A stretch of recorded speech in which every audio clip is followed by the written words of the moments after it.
सभी बच्चे बड़े ही उत्साह के साथ इकट्ठा हुए हैं आज, और आप लोगों का फिर से धन्यवाद हम करना चाहेंगे कि आपने हम सब के लिए इतना सोचा और ये करने का प्रयास किया। छोटा सा प्रयास ही सही, लेकिन प्रयास होना चाहिए हमेशा, हर समय, ठीक है। सो जैसा कि आप सब जानते हैं और कई लोगों ने बताया भी कि आज 5 सितंबर है। 5 सितंबर असल में देश के दूसरे राष्ट्रपति और बहुत ही विद्वान व्यक्ति जिसको कह सकते हैं, बहुत ही महान विचारक, शिक्षा को सबसे ज़्यादा महत्व अगर किसी ने दिया, शिक्षा को सबसे ज़्यादा आगे रखा, तो वो थे डॉक्टर सर्वपल्ली राधाकृष्णन जी। कहने को तो वो डॉक्टर थे, लेकिन आजीवन उन्होंने शिक्षक के रूप में ही अपना गुजारा सारा ज़िंदगी, और शिक्षा को वो सबसे आगे रखते थे। जीवन में अगर भोजन और स्वास्थ्य के बाद तीसरी सबसे बड़ी ज़रूरी चीज़ कोई है तो वो शिक्षा है। उनका कहना था एक अच्छा शिक्षक जो होता है वो नहीं है जो कि किताबी ज्ञान या फिर सिर्फ ज्ञान को ज़बरदस्ती दिमाग में प्रेषित करे, ज़बरदस्ती बच्चों के दिमाग में उसको बैठाने का प्रयास करे।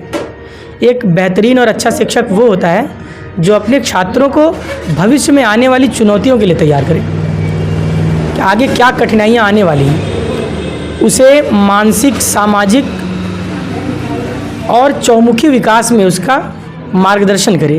क्योंकि किताबों में तो चीज़ें लिखी रहती हैं, थोड़ा प्रयास करके बच्चे स्वयं भी सीख सकते हैं, बट जीवन में कैसे अपने समस्याओं का सामना कैसे करना है, सही फैसले कैसे लेने हैं जीवन में, इस चीज़ का चुनाव करना बहुत बड़ी बात होती है, और इसके लिए शिक्षक का जीवन में बहुत बड़ा महत्व है। जैसा कि माना जाता है सर्वप्रथम सबसे पहली गुरु किसको कहते हैं हम लोग?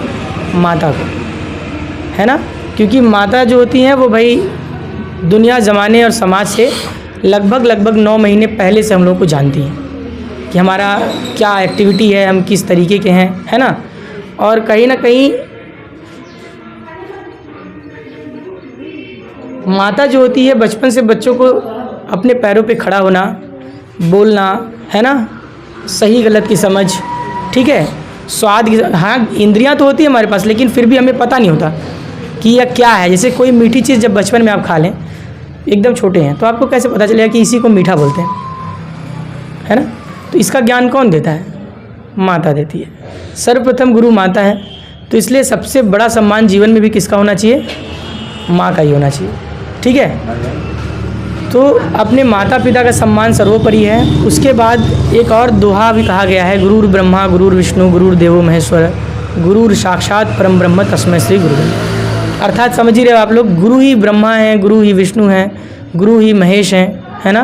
गुरु के चरणों में अगर बारंबार भी अगर प्रणाम किया जाए, दंडवत हुआ जाए, तो भी कम है। क्यों बताइए? क्योंकि ये जीवन जो है पूरा बिल्कुल अंधेरा है, अंधकार में है। किसके बिना? एक गुरु के बिना, एक मार्गदर्शक के बिना। जैसे एक कमरे में अगर बत्ती बुझा दी जाए, प्रकाश कहीं से भी ना आ रहा हो, तो चीज़ें कितनी भी अच्छी रखी हों, केक रखे हों, समोसे रखे हों, है ना, बहुत महंगी महंगी ज्वेलरीज रखी हों, कोई काम का नहीं आपके लिए, क्योंकि आपको दिखेगा नहीं। जब आप देख ही नहीं पाओगे तो सोने की चमक आपको पता कैसे चलेगी? कैसे कीमत कर पाओगे? कोयला, सोना, हीरा सब एक बराबर हो, क्योंकि वहाँ प्रकाश नहीं है। इसी प्रकार जीवन में सारी सुविधाएं उपलब्ध हैं, सब कुछ है, आप बलशाली हैं, स्वस्थ हैं, सब कुछ है, लेकिन अगर सही शिक्षा, सही मार्गदर्शन अगर गुरु नहीं देते तो सारी चीज़ें व्यर्थ हैं, बिल्कुल अंधकार की तरह। इसीलिए जीवन में हर एक चीज़ से ऊपर उठा के किसको रखा गया है? गुरु को। और गुरु का काम क्या है? आपको मार्गदर्शन देना, ठीक है। शिक्षा का भी महत्व उतना ही है। शिक्षा का मतलब ये मत समझिए कि किताबी ज्ञान, हाँ ये भी नहीं है कि किताब का बिना पढ़े भी बहुत आप महान बन सकते हैं, ऐसा नहीं। किताबें क्या हैं? ज्ञान का संकलन ही तो है, लेकिन सिर्फ किताबों तक सीमित नहीं रहना है, ठीक है। सिर्फ किताबों तक सीमित नहीं रहना है। किताबों का ज्ञान आपको भौतिक चीज़ों के बारे में जानकारी देगा, पीछे घट चुकी घटनाओं के बारे में और आगे सोचने के बारे में जानकारी देगा, जबकि सामाजिक ज्ञान, समझ रहे हो, और आपका आचरण व्यवहार ये कैसा होना चाहिए, इसके बारे में कौन ज्ञान देगा? गुरु देंगे।